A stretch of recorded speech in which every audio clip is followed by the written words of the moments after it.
Very good afternoon friends, this is Tapas में आपका स्वागत है। Today 21 August 2023 and we are going to discuss the Hindu newspaper. So let start. आज का पहला न्यूज क्या है कि Kuki body to reimpose blockade on key highway. तो इसमें ये हो गया कि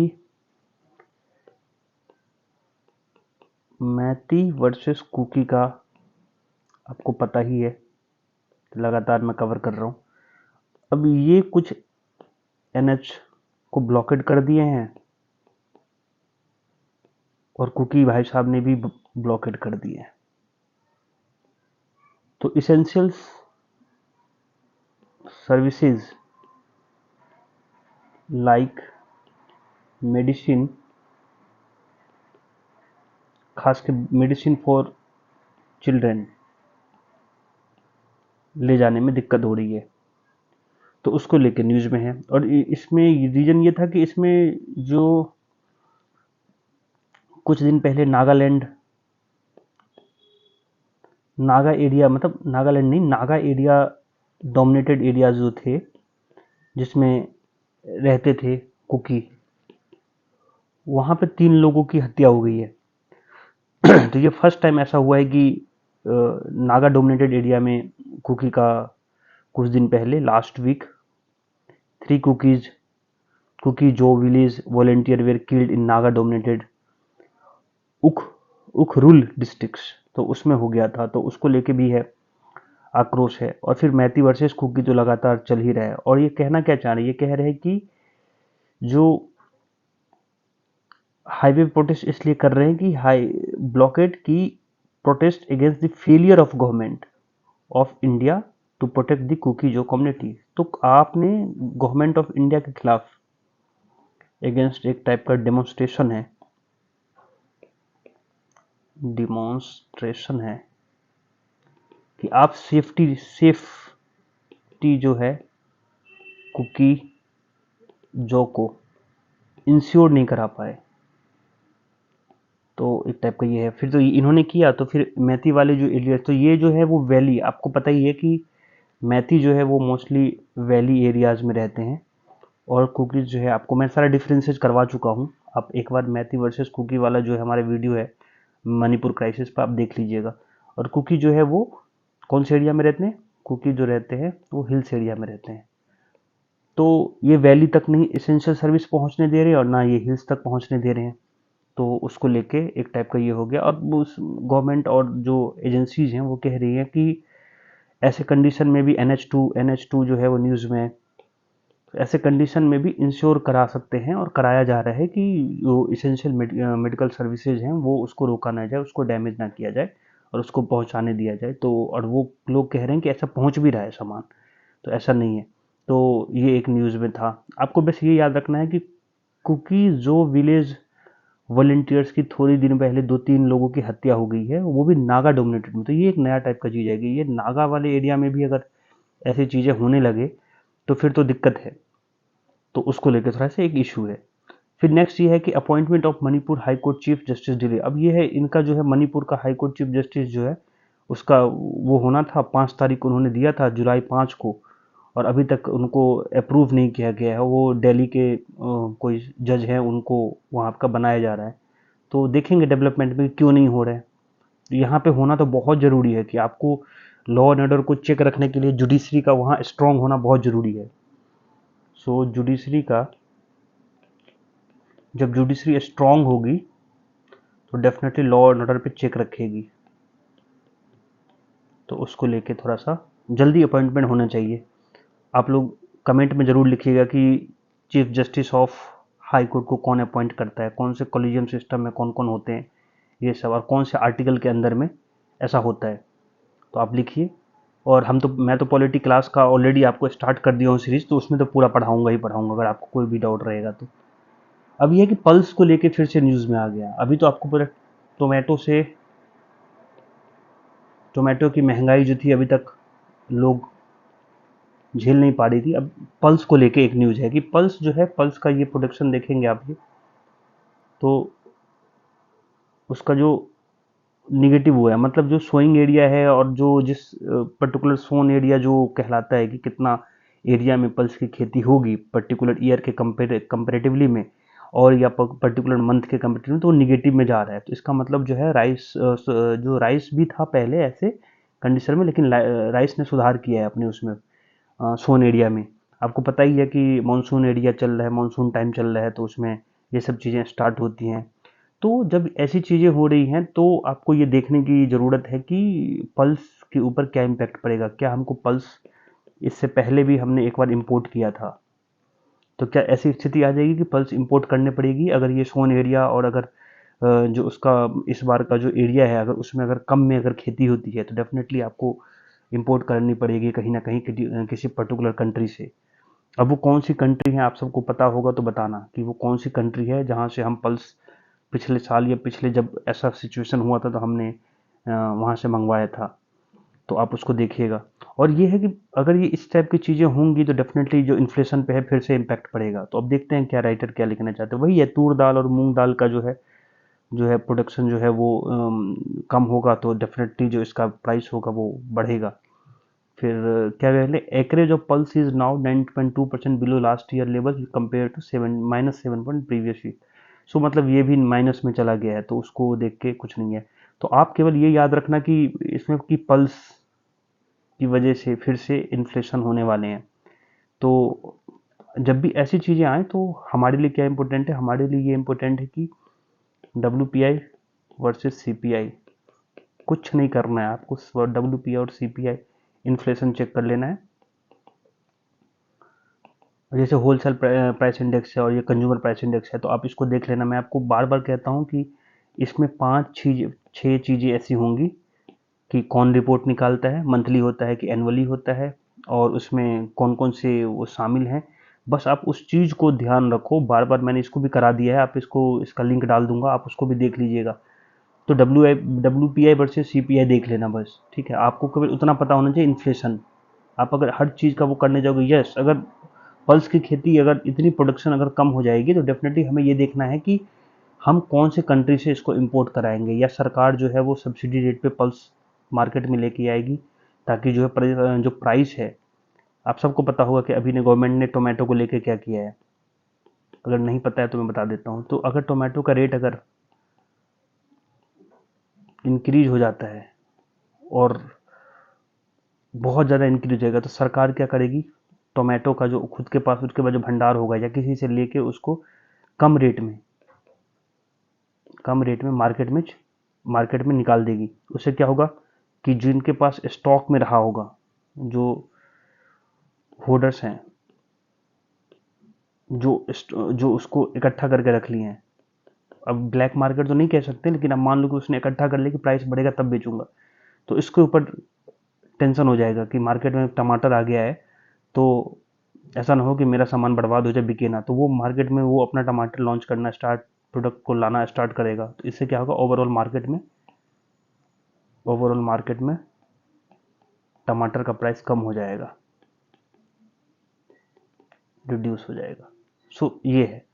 सो देखते हैं उसको, कुछ इस टाइप का होगा। चंद्रयान का लगातार यही है कि चंद्रयान है जो है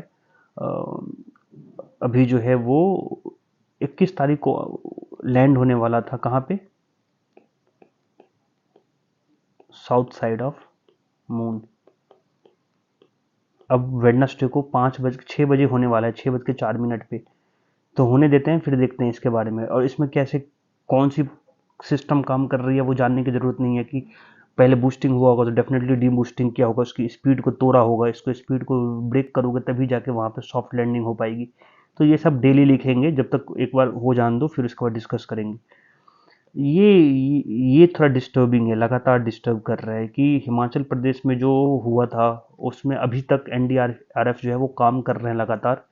और कितने लोगों की इसमें दुखद मृत्यु हुई है पता नहीं, लेकिन ये बहुत ही डेंजरस है कि इस टाइप का लैंडस्लाइड और उस टाइप का होना। तो आपको डिजास्टर मैनेजमेंट का क्वेश्चन एक क्रिएट होता है यहाँ से कि कैसे डिजास्टर मैनेजमेंट के समय में कैसे काम किया जा सकता है, ऑफिसर्स कैसे काम करते हैं, अलग अलग डिपार्टमेंट को एक पेज पे लाना। तो आप डिजास्टर मैनेजमेंट वाला जो टॉपिक है आप उसको स्ट्रॉन्ग कीजिए, तो उसमें ये काम आएगा कि आप लिख सकते हैं कि हिमाचल शिमला जो लैंडस्लाइड है वो किस तरीके से जूझे थे हम उसको।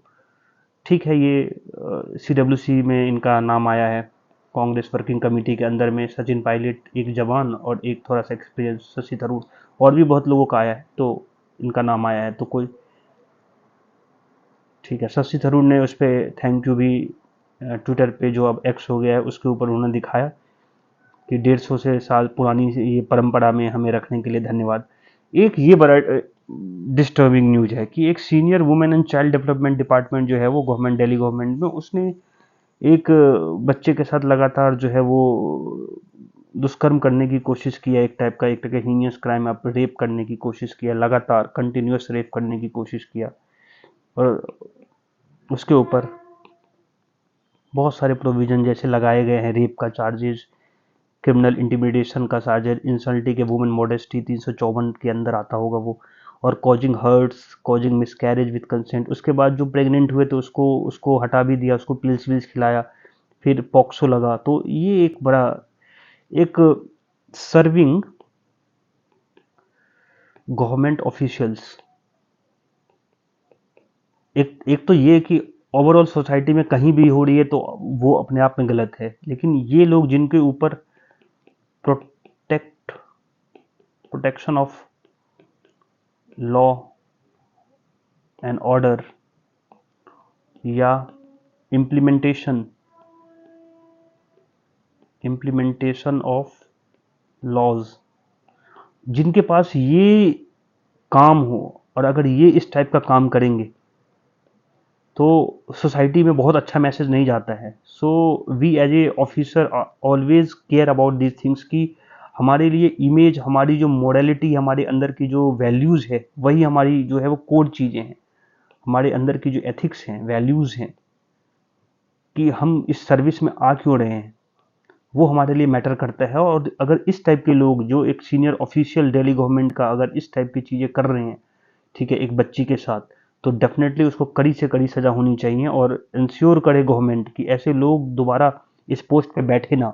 और Delhi government, Delhi commission of जो प्रोटेक्शन ऑफ चाइल्ड राइट्स है, उसने इशू भी नोटिस किया है कि स्टेटमेंट रिकॉर्ड किया जाए 164 के अंदर में बच्ची का, और उसके बाद ठोस से ठोस कदम और FIR में अच्छे से अच्छे सेक्शंस लगाए जाएँ, ताकि ये इंश्योर हो कि ये एक टाइप का मिसाल हो कि आप गवर्नमेंट ऑफिशियल्स होने के बाद आप इस तरीके की चीज़ें नहीं कर सकते। इवन कोई नहीं कर सकता है गवर्नमेंट ऑफिशियल, तो मैं बोलूँ कि एक citizen, as a civilise citizen के टर्म पे आप इस टाइप की चीज़ें ना करें। लेकिन इसके साथ भी इनका दायित्व जो है, हम लोगों का, हम लोगों की सोसाइटी के ऊपर जो एक टाइप का रिस्पॉन्सिबिलिटी है, वो उनसे कई गुना ज़्यादा है।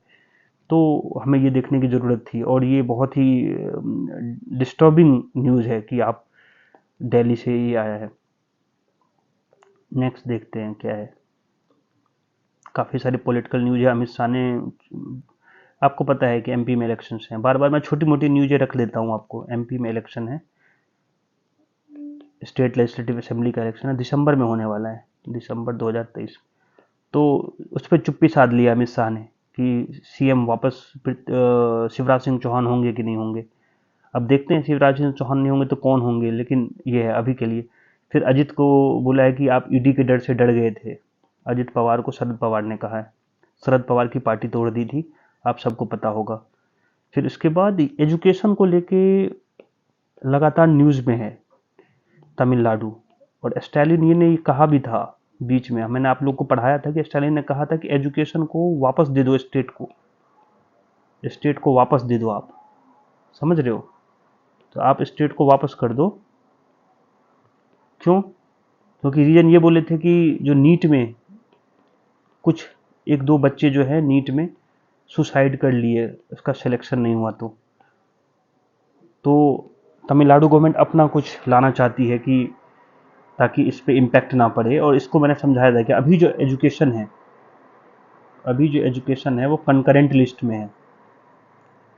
और जब मैं कंकरेंट लिस्ट कहता हूँ तो आप समझ जाइए कि सेंट्रल गवर्नमेंट और स्टेट गवर्नमेंट दोनों इस पे कानून बना सकती है। और जब ऐसे दोनों में कुछ ऐसा दुविधा है, is there any type of कि which law will be prevail over others, तो central will prevail over state government के लॉ पे। तो कंकरेंट में यही होता है, बस यही कहानी है। कर्नाटका कावेरी को डिस्प्यूट के लेके चल ही रहा है और अब इनको देना पड़ेगा। ठीक है, फिर उसके बाद ये इंडिया के साथ में, इंडिया जो है जो एक ग्रुप बनाए हैं अपोजिशन वाले ने, उसमें डीएमके भी मेंबर है और कर्नाटका में कांग्रेस की गवर्नमेंट है वो भी। तो ये कह रहे हैं कि एक अच्छा अपोजिशन क्रिएट करने के लिए हमें इनको पानी देना पड़ेगा तमिलनाडु को। तो ये है न्यूज, और कुछ खास नहीं है। डीआरडीओ का ड्रोन क्रैश हो गया कर्नाटका में। क्रिमिनल लॉ ऑलरेडी मैंने आपको बार बार समझा दिया कि तीनों लॉ को अमेंड किया गया है और अभी इसके ऊपर जो है वो कमिटी जो है को दिया गया, स्टैंडिंग कमेटी को दिया गया था। और जो कॉलोनियल माइंडसेट था, एक कॉलोनियल लॉज था, उसको रिपील करने का या रिप्लेस करने का एक कोशिश है। और बहुत सारे सेक्शंस जैसे मॉब लिंचिंग को ऐड किया गया है, सेडिशन को हटाया गया है, फिर कस्टडी को बढ़ाया गया है। बहुत सारी चीज़ें मैं आपको ऑलरेडी डिस्कस कर दी हूँ, उसके ऊपर मैंने पूरे, आप तपस पे जाएं, तपस आईएएस चैनल सर्च करें और उसमें न्यू क्रिमिनल बिल डालें, न्यू क्रिमिनल बिल डालें। आपको उसके ऊपर 30 मिनट का वीडियो मिलेगा, पूरा देख लें, आपको एक एक डाउट क्लियर हो जाएगा। ठीक है, फिर यही है, इलेक्शन अभी सीडब्ल्यूसी का हुआ है तो उसमें कुछ लोग आए हैं, इंपॉर्टेंट नहीं है अपने लिए। यस, ये पायलट वाला इंपॉर्टेंट है अपने लिए। अब ये पायलट वाला क्यों इंपॉर्टेंट है तो वो देखते हैं। सो पायलट को लेके लिखते हैं कि जो 90 पायलट जो है वो अभी कुछ क्या हुआ है, मैं आपको कोड समझाता हूं पहले, फिर उसके बाद डिस्कस करेंगे। अभी कुछ दिनों में 3 पायलट जो हैं उनकी डेथ हो गई है। एक नागपुर में ऐसा ही केस हुआ है और एक को तो कार्डियक अरेस्ट आया।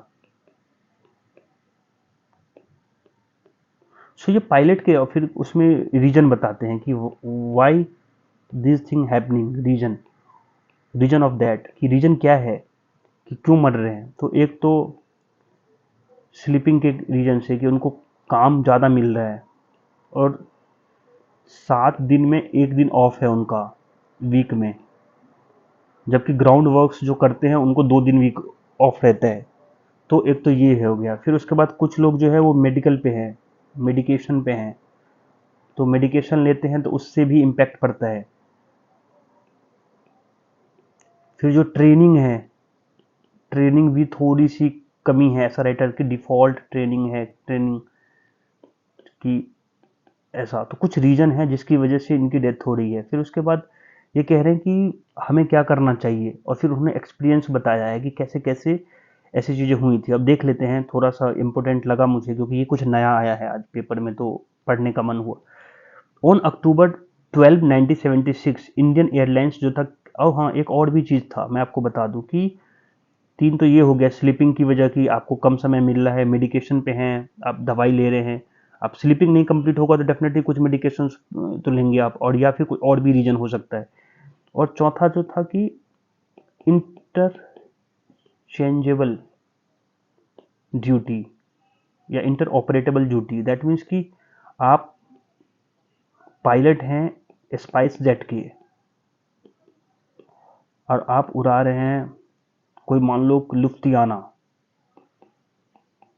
या फिर आप उड़ा रहे हैं कि कुछ विस्तारा या फिर जो भी है, तो आप इंडियन एयरलाइंस ही उड़ा रहे हैं, चलो। सो आपको आइडिया है कि स्पाइस जेट किस तरीके से काम करता है और आप उड़ाने लगते हो। मैं एग्जांपल तो इंडिया का ही ले रहा हूँ, लेकिन इसमें तो और भी कुछ खतरनाक लिखा राइटर ने कि एक ऐसा हुआ था कि इसमें ऐसा हुआ था कि जो कैरेवल्स फ्लाइट थी, an Indian Indian Airlines Caravelles flight from Bombay to Madras जा रहा था, वो क्रैश हो गया था लैंडिंग के समय, टेक ऑफ के समय में at Bombay while attempting to emergency landing. जब इमरजेंसी लैंडिंग हुआ तो फिर 95 लोगों की उसमें डेथ हो गई थी, इंजन में जो था वो आग लग गई थी। फिर उसका रीजन लिखा था कि ही वॉज फीलिंग स्लीपी, तो नींद में फील कर रहे थे, ऐसा करके राइटर ये लिख रहे। तो एक एग्जाम्पल तो 1976 का उन्होंने कोट किया है। फिर one of the quick regulator action was to stop pilot operating two type. अब ये है कि ये मैं बताना चाह रहा था कि दो डिफरेंट टाइप के एयरक्राफ्ट को अगर वो यूज करेगा ना, तो अब वो उड़ा रहा था, मान लो कि उसको लाइसेंस मिला है बोइंग का और उड़ा रहा है कैरेवल, तो डेफिनेटली उसको अंडरस्टैंडिंग करने में जो भी हो, उसका जो भी मैकेनिकल चीज़ें होंगी वो अपने को इतना अच्छे से नहीं पता है। लेकिन जो राइटर लिख रहे हैं वो कह रहे हैं कि उसमें दिक्कत होती है, तो आपको तुरंत वो मान लो काम नहीं कर रहा है तो आपने बोला कि चलो भाई आप ही उड़ा दो, तो उसको समझने में दिक्कत हुई। फिर ठीक है, उसके हिसाब से जो भी क्रिएट हुआ होगा उस समय का सिचुएशन, और उसकी वजह से भी जो है इंटर ऑपरेशंस या फिर इंटरचेंजेबल जो पायलट्स हैं उनको दिक्कत हुई। उससे भी जो है वो केवल ऐसा नहीं है ना कि आप ये समझो कि केवल ये नहीं है कि आप दो लोगों को उड़ा रहे हो, पैसेंजर दो नहीं है भाई, आप खुद और एक आपका को पायलट नहीं है, आप अप्रोक्सीमेटली 100 लोगों की जान को हाथ में ले रखे हो। तो उसके लिए तो बहुत ही टाइट एक टाइप का रूल्स और रेगुलेशंस होने चाहिए। फिर देखते हैं in past week there have been report of some Indian pilot was pass due to cardiac arrest. मैंने आपको समझा दिया ये। The third incident involve in a pilot on Latin American Airlines flight, ये भी मियामी टू सेंटिगो जा रहा था, वहां पे भी एक कोलैप्स हुआ, को पायलट जो हो गए वो कोलैप्स हो गए। फिर do airline management and aviation regulators, अब ये इंपॉर्टेंट हो गया कि अब जो है DGCA, air authority of India और मिनिस्ट्री ऑफ सिविल एविएशन, इनकी ड्यूटी क्या है।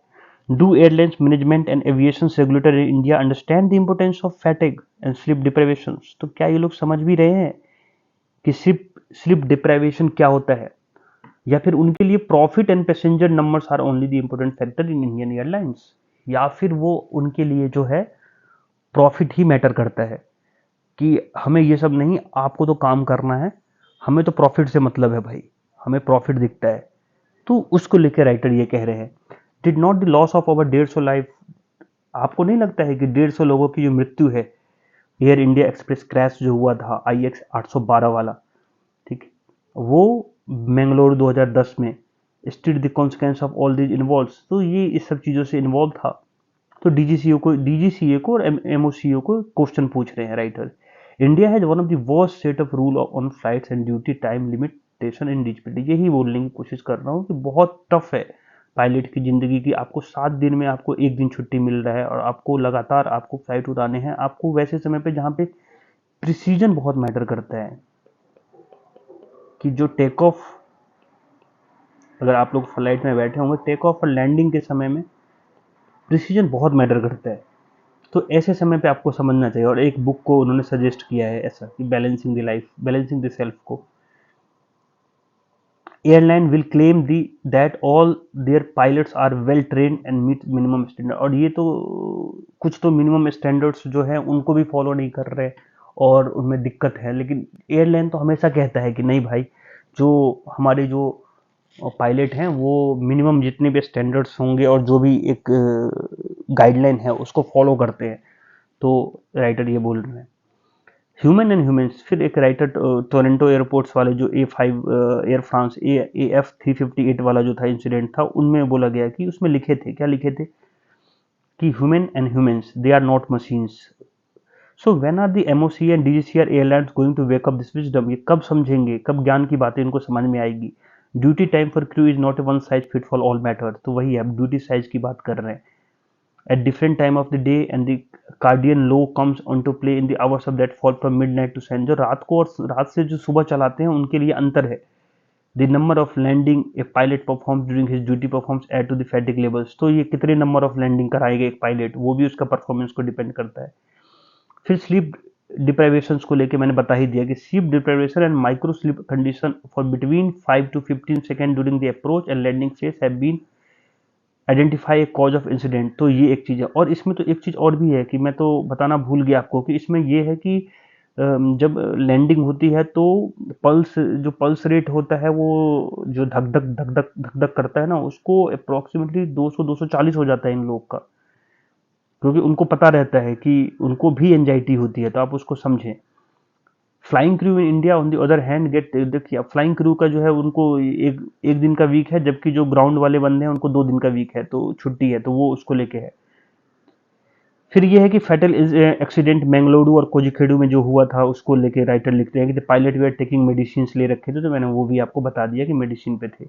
सो दिस इज ऑल अबाउट कि हमारे यहाँ पे जो मिनिस्ट्री ऑफ सिविल एविएशन हैं वो इस तरीके की चीज़ों को क्यों नहीं देख रहे हैं, उनकी विजडम कब आएंगे, कब सोचेंगे कि जो पायलट जो है केवल 2 लोगों की जान को उठा के ले नहीं जा रहा है, लेके उड़ा के नहीं लेके जा रहा है। ट्रैवलिंग जो हो रही है 2 लोगों की नहीं हो रही है, ऑल्दो 2 लोग भी इंपॉर्टेंट है, लेकिन मैं फिर भी ये कह रहा हूँ कि ब्रॉडर पर्सपेक्टिव्स में जब भी आपको ऐसा होता है जहाँ पे मास लोग जाते हैं, ट्रैवलिंग करते हैं, वहाँ पे आपको जो आपकी जो प्रिसीजन है बहुत मैटर करता है। और उस समय पे रूल्स रेगुलेशंस जो हैं कि एक पायलट का जो इतने घंटे पहले जो उड़ाने की जो उनकी जो मिनिमम स्टैंडर्ड थ्रेशोल्ड होते हैं वो चेक किया जाए, उसके बाद देखें कि मेडिकेशन में तो नहीं, पायलट जो है वो उसमें तो शामिल नहीं हो गया कि अगर मेडिकेशन है तो कौन सी मेडिकेशंस ले रहे हैं।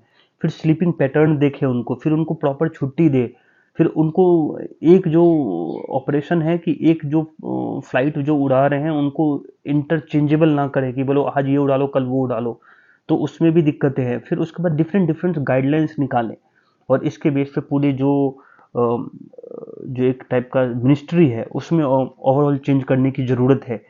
और पायलट और को पायलट ही की ज़िंदगी नहीं, उसमें उड़ने वाले हर एक इंसान की ज़िंदगी को इम्पोर्टेंस को समझें। तो राइटर ये बहुत अच्छा एक टाइप का आर्टिकल लिखे हैं और मैंने आपको एक टाइप का नॉर्मल वे में समझाने की कोशिश किया है। आज थोड़ा मेरा गला वाला खराब है इसीलिए मेरी आवाज़ वॉइस थोड़ी इस टाइप की है, तो आप लोग थोड़ा सा अवेयर कीजिएगा। सो नेक्स्ट, अब ये कच्छा तेबू कंट्रोवर्सी आपको पता ही होगा कि अभी जो श्रीलंका के प्रेसिडेंट आए थे इंडिया, तो इनके सामने डीएमके के जो स्टालिन है वो ने प्राइम मिनिस्टर को बोला था कि ये वाला मुद्दा उठाओ आप, कि अब ये है कहाँ पे। तो ये आपको सबको पता होगा कि जब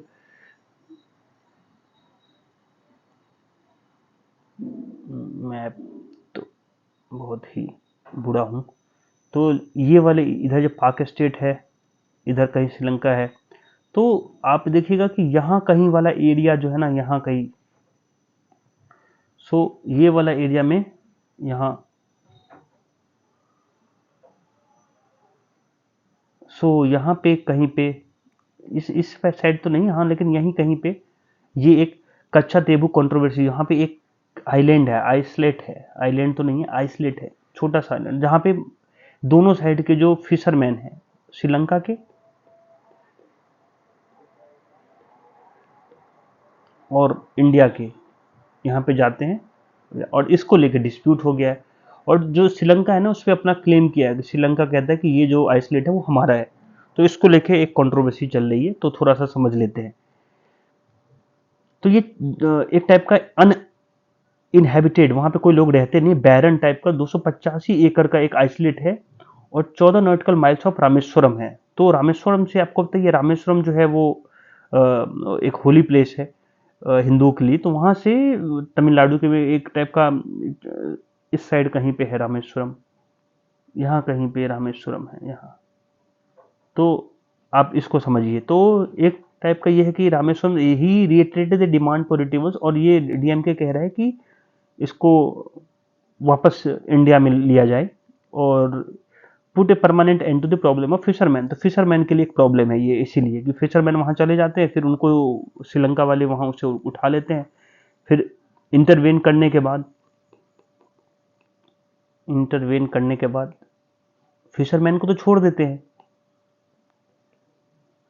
समझ रहे हैं आप, लेकिन जो उनकी जो कैपिटल है, उनकी बोट,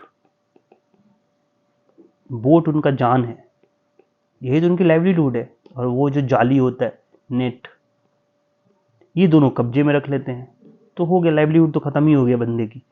तो इसको लेकर परमानेंट सॉल्यूशन चाहते हैं ऐसा करके डीएमके के जो है स्टालिन। फिर हुआ क्या था, Katchatheevu become a part of Sri Lanka during June 26-28 की बात है 1974, 1974।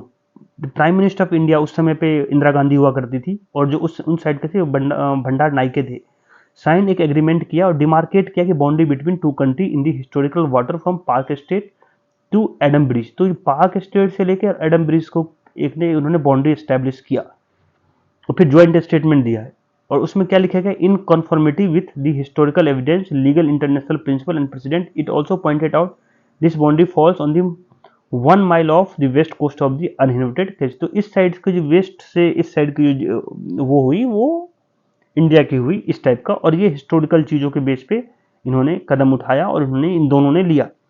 तो ऑफकोर्स इनका जो है, आप अगर इनका व्यू भी देखिएगा तो इंडिया का जो कंटेंशन है, श्रीलंका क्लेम सोवर्निटी यहाँ पे ओवर कच्छ टीबू, एक आइसोलेट है, on the ground that Portuguese who had occupied on the island during 1505 to 1658 she had exercise jurisdiction. तो पुर्तगीज का यहाँ पे जुरिडिक्शन था।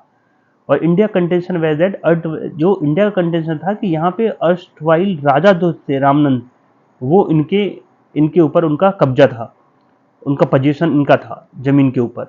तो ये टाइप का क्लेम चल रहा है। लेकिन अभी का जो देखोगे ना, सुप्रीम कोर्ट की जजमेंट के बाद जो इंडियन गवर्नमेंट का जो ऑफिशियल स्टैंड है वो कुछ और है।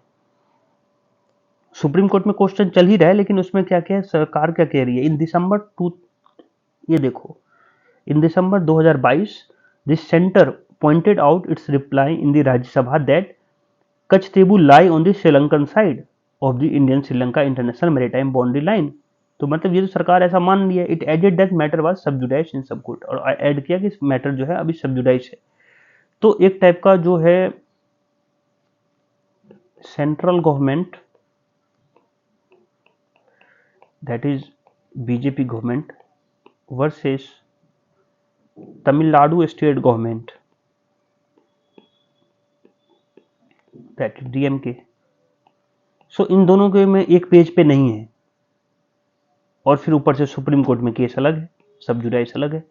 तो देखेंगे कि किस टाइप का जजमेंट आता है।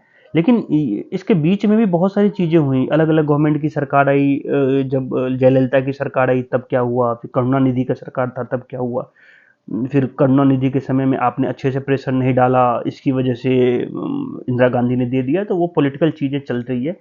लेकिन आपको ये पता होना चाहिए कि डिस्प्यूट में क्या है। ये वाला एरिया अगर पूछे कहीं, कच्छ, कच्छ थेबू, आप लोग प्रोनाउंसिएट कर लीजिएगा अच्छे से, कच्छ थेबू, जो भी जैसे भी कर रहे हैं। तो ये एक कंट्रोवर्सी है इंडिया और श्रीलंका के बीच में, अंडरस्टैंड कीजिएगा। फिर आरबीआई ने एक न्यू वो बनाया है कि public tech platform for frictionless credit. तो अब क्या है, क्रेडिट लेने से पहले क्या होता था, इतनी सारी आपकी फाइल चेक होती थी और बहुत सारा कि आपकी फाइल, फिर आपका इनकम टैक्स रिटर्न, फिर आपके जितने भी हैं, जैसे आप कुछ कोलेट्रल रखना चाहते हैं तो प्रॉपर्टी सर्च होती थी, प्रॉपर्टी का सर्च।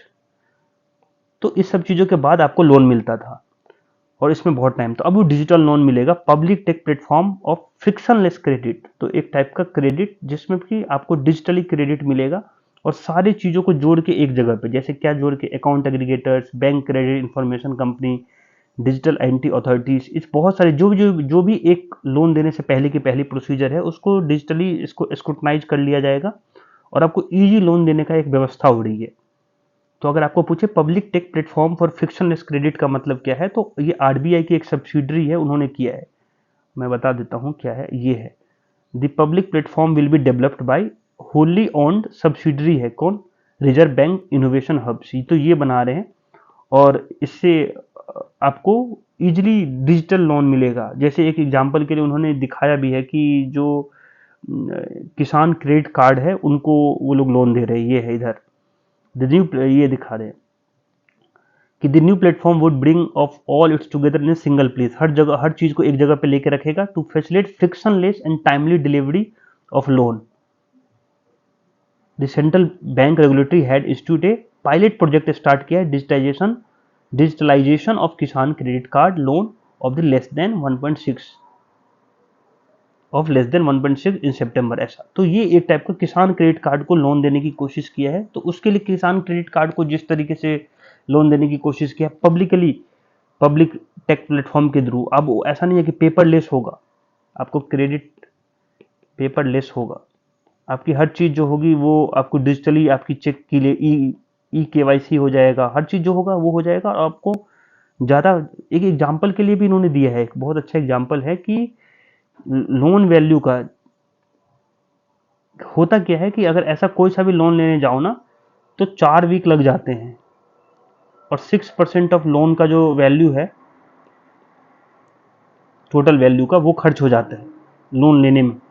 एक एग्जाम्पल के देके उन्होंने समझाया है, ऑपरेशनल कॉस्ट और वो सब समझा के। इतना इंपॉर्टेंट नहीं है आपके लिए केवल ये इंपॉर्टेंट है कि आरबीआई एक ऐसी सुविधा लेके आ रहा है जिसमें वो क्या करेगा कि आपको डिजिटली लोन देने के लिए स्ट्रॉन्ग एक सिस्टम बनाएगा, जो सिस्टम आरबीआई की सब्सिडरी बना रही है, जिसका नाम है RBIH, innovation reserve bank innovation hubs. ये सब्सिडरी है, कंप्लीट ओन सब्सिडरी है आरबीआई का, वो बनाएगा, और जिसका नाम रखे उन्होंने public tech platform for frictionless credit. So this is all about today paper. Have a nice day, thank you so much. और आप चैनल को सब्सक्राइब करें, लाइक करें। गला थोड़ा सा खराब था, इसीलिए मैं लो वॉइस है आज मेरा, ठीक है, तो आप प्लीज़ इसको एडजस्ट कर लीजिएगा। आज भर की बात है, दवाई लिया है मैंने। Thank you so